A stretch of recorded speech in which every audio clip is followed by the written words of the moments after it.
এখানেও রিলিজ করছে তুফান, শাকিব খানের একটা ছবি, ইন্দো বাংলাদেশের ছবি।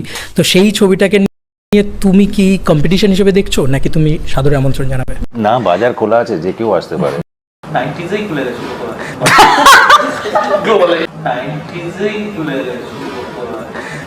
বাংলাদেশ ছাড়িয়ে দুবাই, আমেরিকা, অস্ট্রেলিয়া, লন্ডনে সবখানে জোয়ার বইছে তুফানের। 5 জুলাই ছবিটি মুক্তি পেতে যাচ্ছে প্রতিবেশী দেশ ভারতে। ভারতের সিনেমাটি মুক্তির আগে তাহলে কি জিত অপমান করলেন সাকিবের তুফানকে? তো কি অবস্থা, কেমন আছেন? আমি নিউন ভাইয়ের কাছে আজকের ফার্স্ট নিউজটি থাকবে তুফান সিনেমাকে অপমান করলেন জিতের বুমেরাং টিম, এন্ড সেকেন্ড নিউজটি থাকবে ফেসে যায় গানে জমে গেছে সাকিব নাবিলার কেমিস্ট্রির। এই বিষয়টি নিয়ে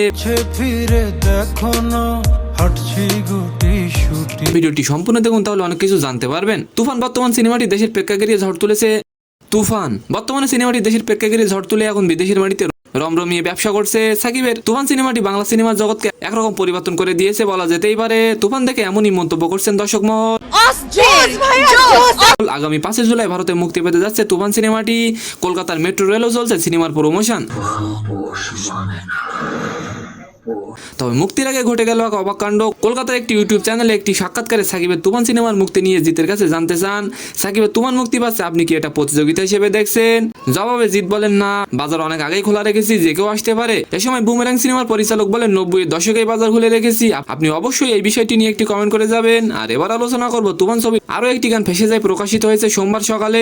অন্তর্জালে গানটির প্রশংসার জোয়ার বইছে। নেটিজেনরা বলছেন হাবিবের সাথে হাবিবের গাওয়া রোমান্টিক এই গানে পুরোপুরি জমে গেছে সাকিব ও নাবিলা কেমিস্ট্রি। প্রথমবার তাদের এই খুনছুটিতে মুগ্ধ হচ্ছেন সবাই। আর এই গানটি নিয়ে অনেকে কমেন্ট করেছেন। একজন লিখেছেন, এই গান যেন ভালোবাসা মিশ্রিত, যেখানে সাকিব ও নাবিলার পারফেক্ট কম্বিনেশন পাওয়া গেল। তো সম্মানিত দর্শক, আজকের ভিডিওটি কেমন লাগলো অবশ্যই কমেন্ট বক্সে জানাবেন। আর ভিডিওটি যদি ভালো লাগে অবশ্যই একটি লাইক দিয়ে আমাদের চ্যানেলটিকে সাবস্ক্রাইব করে দিবেন। ধন্যবাদ।